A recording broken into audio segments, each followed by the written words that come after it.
Vamos a pedirle al Señor que nos ilumine y nos llene con su presencia durante este tiempo de la palabra. Padre, te damos gracias infinitas porque tú estás en medio de nosotros, porque tu palabra, Señor, es viva y eficaz. Tu palabra es como espada de doble filo que penetra. Te pedimos, Rey, que durante estos segundos, durante estos minutos, que puedas ser tú, Señor, llenando nuestra vida de entendimiento y de revelación de los días y los tiempos que estamos viviendo. Te honramos y te glorificamos. Amén y amén. Pues mis amados y amadas, hoy temprano compartí una palabra que quiero reiterar hoy en estos minutos.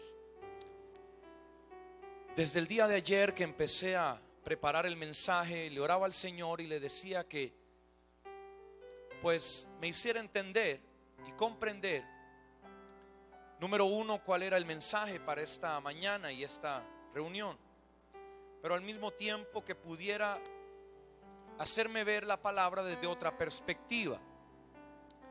Y resulta que en medio del estudio que estuve haciendo, el Señor me llevó a leer no tanto la palabra primero, sino a leer un poco de historia, la historia de Israel, cómo la nación hebrea surgió y cómo fue creciendo, pero también sus altibajos, sus momentos fuertes y sus momentos débiles. Y cuando usted revisa la escritura, se da cuenta que ya hoy todo aquel que ha aceptado a Cristo ya no es costarricense, nicaragüense, colombiano, ya no habemos hombres ni mujeres, ahora somos uno solo en Cristo Jesús. ¿Cuántos dicen amén? Todos nosotros hemos venido a ser coherederos con Cristo de las bendiciones que Él nos da. ¿Cuántos pueden decir amén? Cada vez que en la Biblia se registra una promesa, una palabra, ya fuera a Moisés, a Abraham, a Daniel, al mismo Jesús, a Pedro, a Pablo, a cada uno de los apóstoles, todo lo que ellos recibieron también era para nosotros. Por lo tanto, así como nosotros celebramos los días de independencia, los días de la batalla de Santa Rosa y tantas cosas que son propias de nuestro país, al mismo tiempo tenemos que saber que tenemos una historia mucho más antigua que proviene de los tiempos de Abraham. A partir de ese momento en el cual Abraham sale de ese territorio que era el de su familia y sale con una mano adelante y otra atrás con su familia y van hacia la tierra que Dios les prometió, es cuando empieza la verdadera historia de nuestra nación. ¿Cuántos pueden decir amén? Es a partir de ahí que Dios empieza a construir lo que se conoce como el pueblo de Dios. A partir de ese momento Israel sale en los lomos de Abraham, el cual tiene hijos y los cuales se multiplican. Abraham tuvo a Isaac y Isaac tuvo a Jacob y a Esaú, y así vinieron las tribus de Israel. Pero en algún momento estas tribus entraron a Egipto y ahí fueron esclavizadas, fueron oprimidas, fueron cautivadas y fueron sometidas a tal punto que el imperio egipcio se levantó gracias a la fuerza bruta de los israelitas que les servían como esclavos. Grandes pirámides, esplendor económico, fueron las formas en las cuales los egipcios obtuvieron beneficio de los judíos.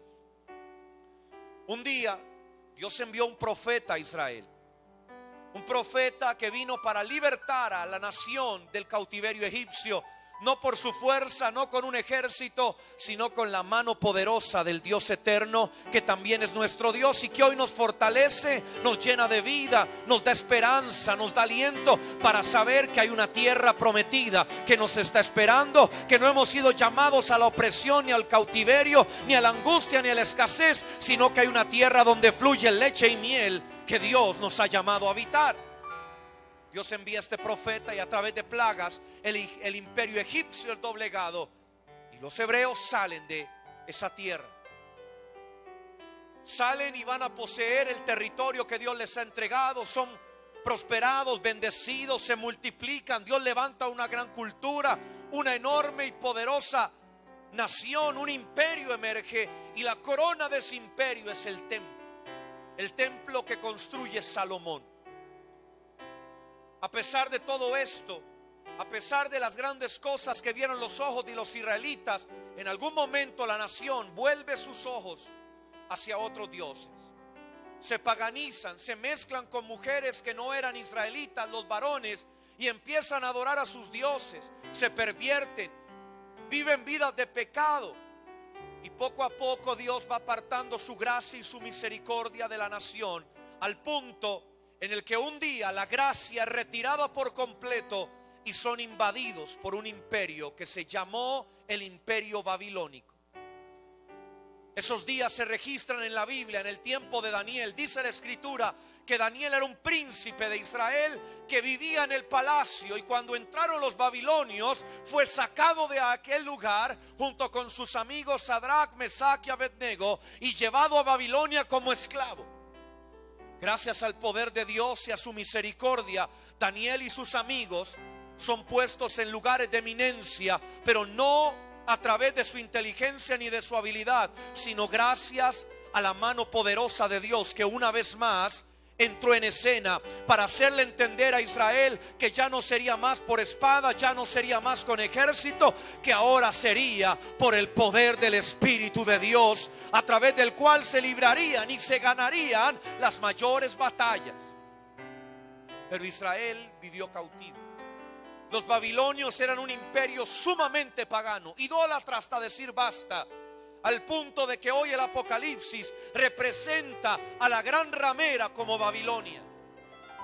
Los babilonios tomaron todos los utensilios del templo, los volvieron vulgares, los volvieron de uso corriente, los utilizaron para adorar a sus dioses, para sus fiestas de fornicación, mientras que los judíos indefensos tenían que mirar la gran perversión de los babilonios sobre las cosas sagradas de su templo. Pero así como se levantó Babilonia y con brazo de hierro oprimió a los judíos, vino otro imperio, el imperio persa, que en los mismos tiempos de Daniel fue profetizado, y su máximo líder, Ciro, fue el encargado por parte de Dios de reconstruir y dar la orden de volver a levantar el templo y las murallas de Jerusalén. El imperio persa le dio tratados, le dio permiso, le dio dinero a los profetas de esta nueva generación para que reedificaran el templo, para que reedificaran las murallas. Y aparecieron el Nehemías, aparecieron el Ageo, aparecieron el Esdras, apareció Zorobabel como los líderes de la nueva nación, que a pesar de que seguía siendo cautiva de un imperio, ahora tenía un nuevo esplendor como en los tiempos de Moisés. Ellos volvieron a adorar a Dios en su templo, regresaron a las prácticas del principio, volvieron a la senda antigua, pero conforme pasó el tiempo nuevamente se paganizaron. Y esta etapa la Biblia no la registra, pero en el libro histórico de Macabeos se habla de cuando el imperio macedonio, liderado por Alejandro Magno, después de que los judíos habían vivido este esplendor, volvió a cautivar, volvió a oprimir Jerusalén y todos los pueblos hebreos. Alejandro Magno, con el apoyo del imperio griego, llenó el templo de vulgaridad, llenó el templo de fornicación, de adulterio espiritual, trajo otros dioses y los hebreos se convirtieron a esos dioses. Adoraron y convirtieron todo lo santo en profano. El libro de Macabeos registra que los sacerdotes en aquel tiempo habían olvidado el quemar incienso y se habían puesto a jugar con el disco, práctica común de los griegos en su manera de adorar a sus dioses a través del deporte.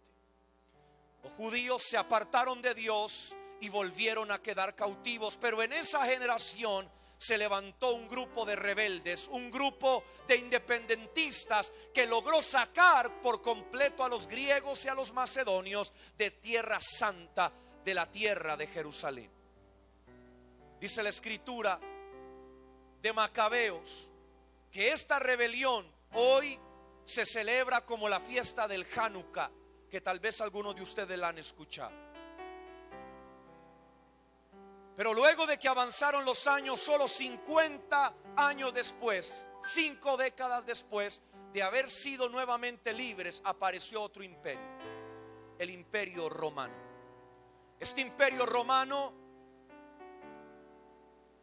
tenía tan solo 40 años de estar sobre Israel cuando nació Jesús. Y es ahí que se abren las historias de nuestro Nuevo Testamento, cuando los romanos nos gobernaban. El día de ayer, cuando yo trataba de buscar en la palabra el mensaje, no leí el Nuevo Testamento como aquel mensaje de las historias de Jesús o de las enseñanzas de Juan el Bautista. No fue el libro que abrí para ver los hechos que hicieron los apóstoles Pedro y Juan y tantos otros. El día de ayer abrí la Biblia para recordar cómo era la historia cuando los romanos nos gobernaban. Y hoy, más que un mensaje espiritual o profundo en la palabra, porque no tengo el tiempo, quiero llevarte a una reflexión, a la reflexión que produce recordar cómo era la vida de la iglesia, cómo era la vida de los cristianos cuando los romanos eran los que gobernaban la tierra. La primera historia que registra la escritura que tiene que ver con un gobernante romano es escrita por la mano de un despiadado rey que se llamó Herodes el Grande. Este hombre fue denominado el rey de los judíos, pero no era judío de nacimiento, ni tampoco era judío de prácticas. Era un pagano que fue establecido como rey de una nación, aunque era romano de prácticas y de descendencia de otras tierras. Y con puño de hierro gobernó a los judíos, aunque ellos no lo aceptaban. Un día de tantos, a este rey llamado Herodes se le presentaron 3 hombres de lejanas tierras. Ellos traían una revelación profética, y la revelación era que el verdadero rey de los judíos estaba por nacer en Belén, un lugar pequeño, una tierra diminuta donde estaría la presencia de Dios manifiesta. Cuando Herodes escuchó la revelación profética de estos 3 reyes de Oriente, no buscó aliarse con el Mesías, no buscó encontrarlo para adorarlo. Inmediatamente Herodes empezó a preparar el mayor genocidio del imperio romano. Y divulgó una ley a través de la cual serían asesinados todos los niños menores de 2 años que estuvieran con vida y hubieran nacido en Belén. La razón era que este romano no quería rival en el gobierno, no quería nadie que le prestara oposición el día de mañana. Este hombre preparó uno de los mayores y más terribles infanticidios de la historia, registrado como la matanza de los inocentes. Pero resulta que este hombre no era solamente infanticida de judíos, sino que había matado también a 2 de sus propios hijos por temor a que lo traicionaran y lo sacaran del gobierno. Lo que veo acá es que los romanos no solamente utilizaban esporádicamente estas matanzas por situaciones puntuales. Era práctica corriente asesinar a los indefensos, a los menores, a los pequeños, cuando las circunstancias que ellos consideraban necesarias lo ameritaban. Yo quiero que usted levante su mano por un segundo en esta tarde ya y diga conmigo: Señor, yo te pido que este espíritu no gobierne mi nación. Diga conmigo que ningún hombre que esté a favor del aborto, de la eutanasia, que esté a favor de la muerte, pueda gobernar mi tierra. Cuenta la historia que Herodes era un hombre que mandó a reconstruir nuevamente el templo, que edificó la ciudad de Cesarea, y en tiempos de hambruna vendió todos sus tesoros para comprarle trigo a Egipto y que su pueblo tuviera para comer. Herodes era un buen político. Herodes era un hombre que veía la necesidad de su pueblo y respondía a ella, pero detrás de sus decisiones solamente quería más cuotas de poder. Después de Herodes se levantó su hijo, que en la Biblia se registra como Herodes el tetrarca, también conocido como Herodes Agripa. La primera vez que este hombre aparece en las escrituras registrado es cuando es confrontado por Juan el Bautista. Este hombre había tomado una parte de las tierras que gobernaba su padre, que ya había muerto. Sus otros dos hermanos gobernaban otras tierras, y como no era un hombre íntegro ni judío ni de prácticas judías, había tomado a la esposa de su hermano como mujer. El pueblo israelita estaba indignado que un hombre que les gobernaba tuviera esta inmoralidad dentro de su propia casa, y Juan el Bautista fue la voz profética que le demandó que volviera a la senda correcta. Pero ¿sabes qué es lo tremendo? Dice la escritura que Herodes escuchaba a Juan de buena gana. El que tenga oídos en esta tarde para oír, que oiga lo que dice el Espíritu Santo de Dios. Los romanos no tienen problema en escuchar lo que los hijos de Dios tienen que decir.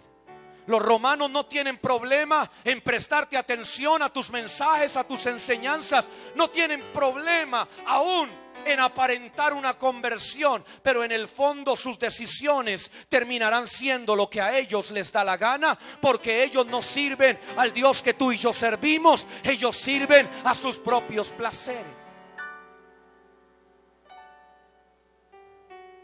Herodes escuchaba de buena gana a Juan, pero seguía acostándose con la mujer de su hermano. ¿Alguien me está oyendo acá? Dice la palabra que Poncio Pilato recibió a Jesús y le preguntó: ¿es cierto que tú eres el rey de los judíos? Jesús le dijo: mi reino no es de este mundo. Mi reino no es de esta tierra. Yo estoy en este lugar porque ha sido anunciado y es necesario que yo muera por causa del propósito. Entonces Poncio Pilato le dijo: pero entonces tú eres un rey. Y Jesús le dijo: tú eres el que dice eso.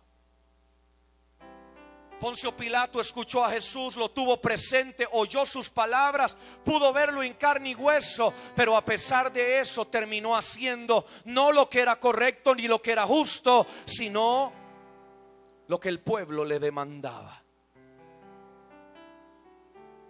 Poncio Pilato, así como Herodes, pudieron escuchar el primero al mayor profeta de la historia y el segundo al Mesías, pero aún así no se dieron cuenta delante de quién estaban.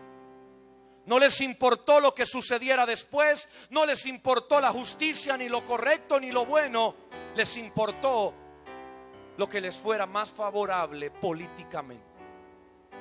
Levante su mano, por favor, y diga conmigo: Señor, que nuestra nación sea gobernada por hombres y por mujeres que amen tu justicia, que amen tu verdad, sin importar cuán popular o no sean sus decisiones. Cuando usted revisa la historia, se da cuenta que en ese interín en el que Jesús estaba siendo cuestionado y sometido a juicio, Poncio Pilato le pregunta a Jesús: ¿y de dónde eres? Jesús le dice: yo soy Galileo. Y Poncio dijo: aquí está mi salvación. La jurisdicción del juicio le compete a Herodes. Y entonces Poncio Pilato mandó a Jesús donde Herodes, el que lo había, o el hijo del que lo había tratado de matar cuando era un niño. Dice la escritura que Herodes se emocionó porque había escuchado muchas cosas de Jesús, había oído sus milagros y estaba esperando que tal vez Jesús hiciera un milagro delante de su presencia. Jesús llegó y Herodes estaba esperando un espectáculo circense. Pero dice la palabra que Jesús guardó silencio. Y las expectativas de Herodes se vinieron abajo.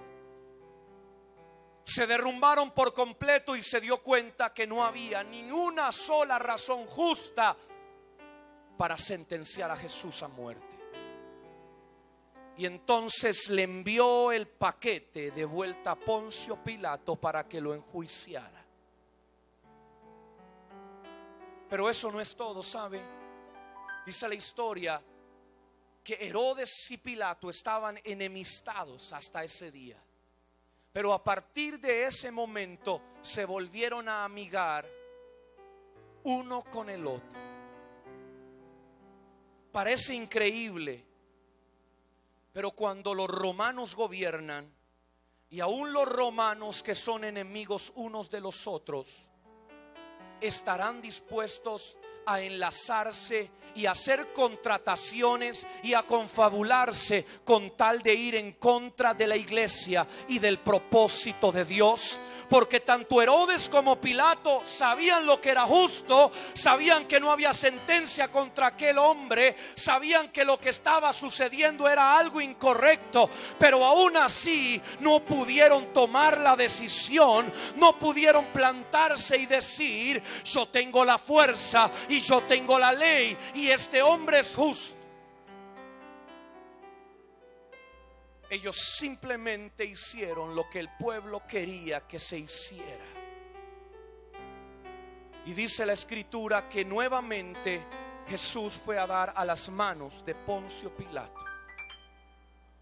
Más adelante en la historia bíblica, en el libro de los Hechos, dice la palabra que Herodes, cuando el cristianismo empezó a expandirse en medio del imperio romano, apresó a uno de los apóstoles. ¿Quién se acuerda su nombre? El primer apóstol que apresó Herodes, ¿quién se acuerda? Libro de Hechos. Jacobo.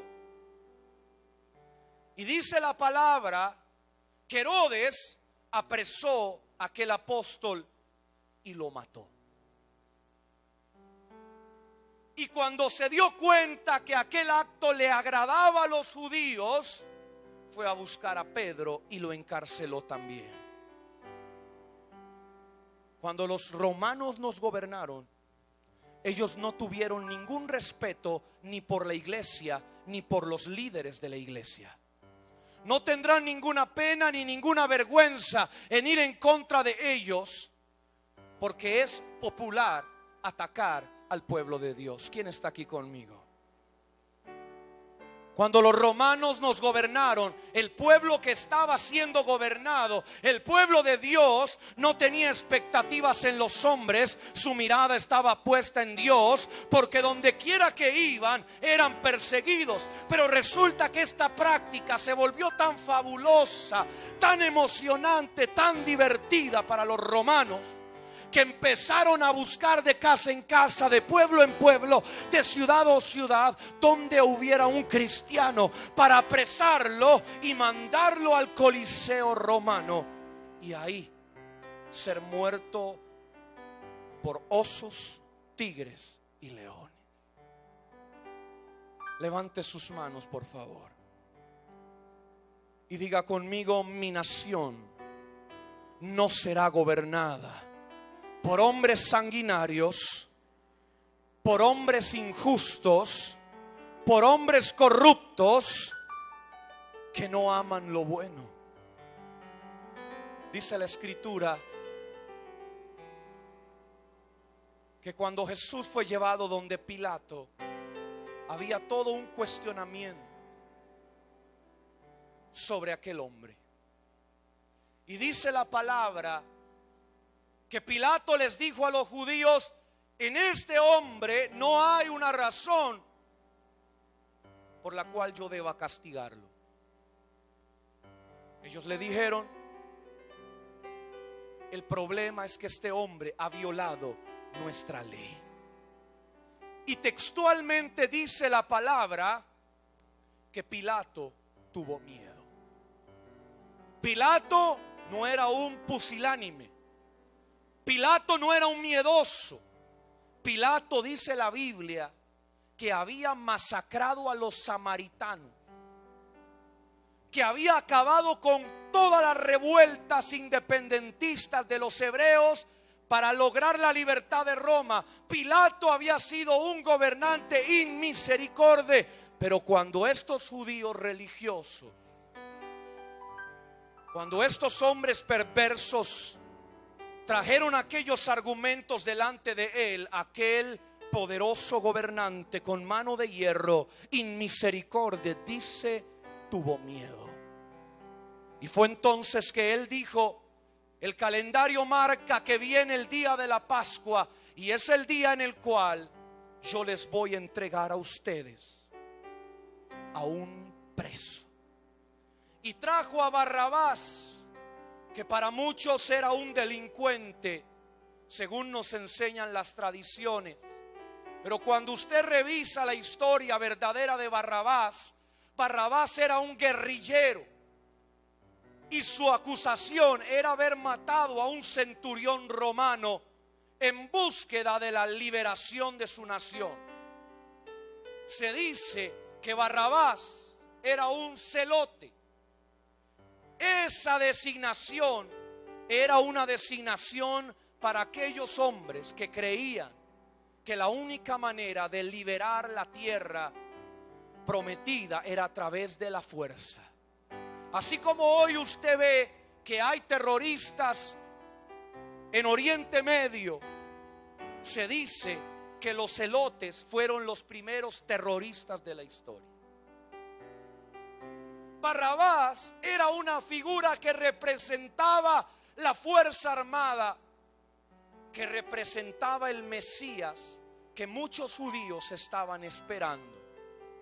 No un rey que naciera en un pesebre, no un rey que se criara en medio de la carpintería. Ellos estaban esperando un rey que tuviera espada, que tuviera liderazgo y que levantara un ejército. Y Pilato les dijo: ¿quieren a este o quieren a Jesús, que se hace llamar Rey de los judíos? Es entonces que el Sanedrín se levantó y le dijo a Pilato: no tenemos ningún otro rey más que César. El que tenga oídos para oír lo que dice el Espíritu Santo de Dios, que oiga. Porque hoy hay gente que vive en la fe, que vive en la iglesia, que adora, que alaba, que glorifica, pero sigue teniendo como rey, como señor y como gobernante al César que escogieron. Dice la palabra que entonces este hombre llevó al estrado a estos dos personajes, y frente a toda la multitud les dijo: ¿a quién quieren ustedes que yo libre? Y es entonces que se escucharon las palabras inmortales de la multitud de judíos diciendo: queremos a Barrabás. Y entonces Pilato preguntó: ¿y qué voy a hacer entonces con Jesús para castigarlo? Y ellos gritaron: crucifícalo. Ese día usted y yo, aunque no habíamos nacido, gritamos: crucifíquenlo. Aquel gobierno romano opresor, aquel gobierno que había tenido bajo el yugo poderoso a los israelitas, les estaba dejando decidir. ¿Qué quieren ustedes? ¿A Barrabás o a Jesús? Y es entonces que cuando Pilato escucha aquellas palabras, él dice: tráiganme un plato con agua. Y aquella frase de Pilato hasta el día de hoy la recordamos y es parte de nuestros adagios populares. Pilato pidió agua y se lavó las manos. Y él dijo: a partir de este momento yo me libero de la responsabilidad de haber juzgado a un hombre sobre el cual no encuentro ninguna falta. Y es entonces que los judíos gritaron: que su sangre caiga sobre nuestras cabezas y sobre las cabezas de nuestros descendientes. Pilato le estaba diciendo a todo el pueblo de Dios: yo me lavo las manos de cualquier decisión que yo tome, porque ustedes son los que me han puesto en este lugar de eminencia. Por lo tanto, la responsabilidad que yo haga o deje de hacer no caerá sobre mí, sino caerá sobre aquellos que determinaron que esto sucediera. Yo no quiero, hermano, que usted hoy piense que le estoy dando un mensaje tremendamente espiritual, aunque le estoy dando un mensaje tremendamente espiritual. Un día los romanos nos gobernaron y ya demostraron lo que eran capaces de hacer, sus maneras de impartir justicia, sus formas de llevar a cabo la ley, sus formas de operar en medio de una nación. La pregunta es, ¿qué le vamos a decir hoy a Pilato? ¿Qué es lo que le vamos a decir hoy a Pilato? ¿O vamos a entender que solamente el hecho de que Él esté en ese lugar de gobierno ya nos hace responsables a nosotros de lo que haga o deje de hacer? Levante sus manos conmigo, por favor.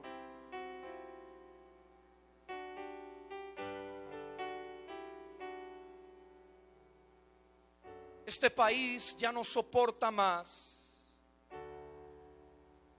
estar viviendo una dualidad en el mensaje que se imparte, que se predica, por el cual se ora, por el cual se vive, para llegar a las circunstancias decisivas y seguir tomando las mismas decisiones. Nuestra nación está viviendo días proféticos, días anunciados, donde hemos estado esperando un avivamiento sobre todo nuestro país. Sin embargo, seguimos algunos diciendo: no tengo otro rey que no sea un César.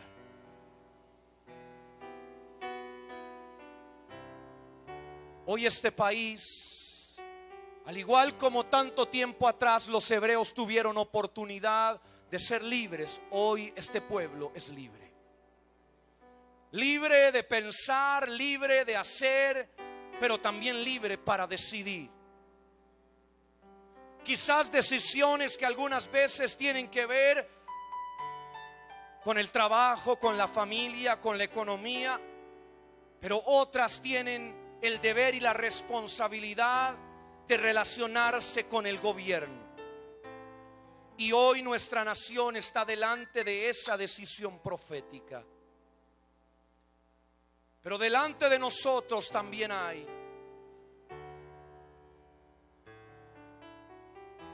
una conciencia que debe de ser marcada y recordada, porque así como gritaron los judíos, así también las huestes celestiales gritarán: que la sangre caiga sobre ellos y sobre su descendencia.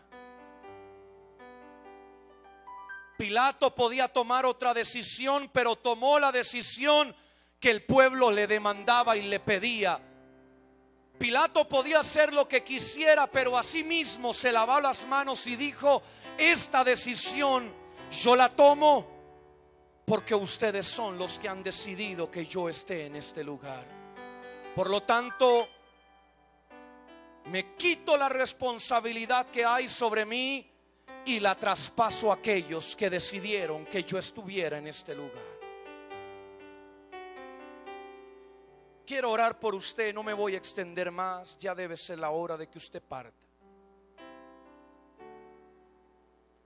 Y quiero que ahí donde usted está reflexione. Reflexione en lo más íntimo de su corazón.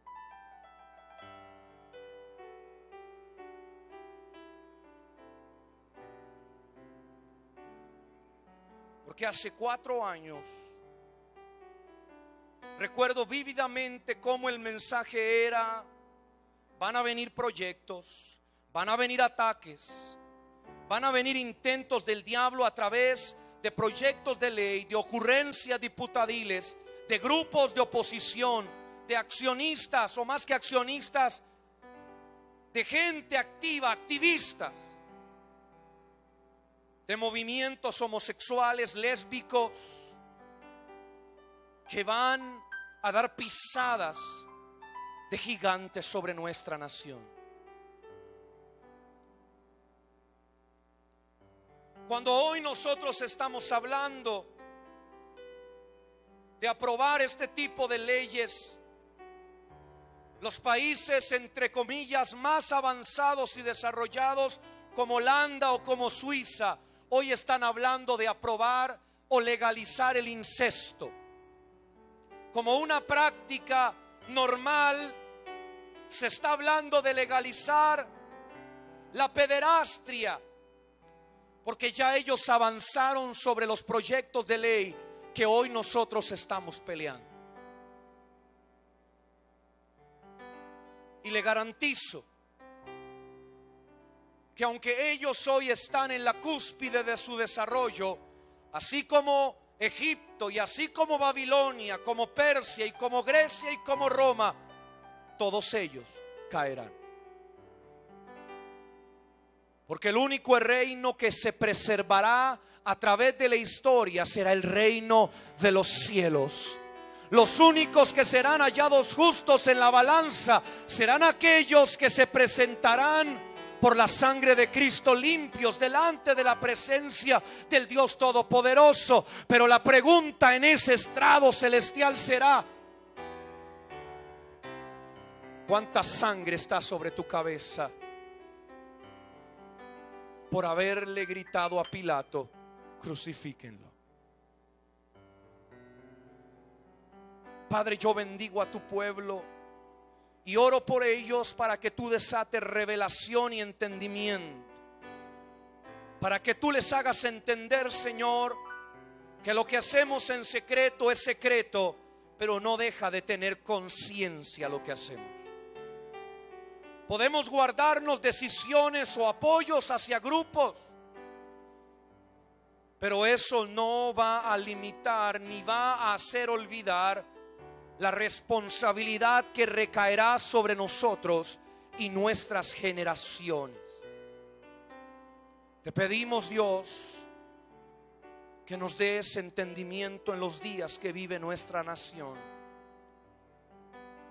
para que nunca más nuestra tierra vuelva a ser gobernada por los romanos. Hoy que tenemos la oportunidad de decidir, permítenos decidir correctamente y entender cuál es el camino que necesita nuestra nación. Te damos gracias, honra y gloria. Amén y amén. Démosle un aplauso al Señor.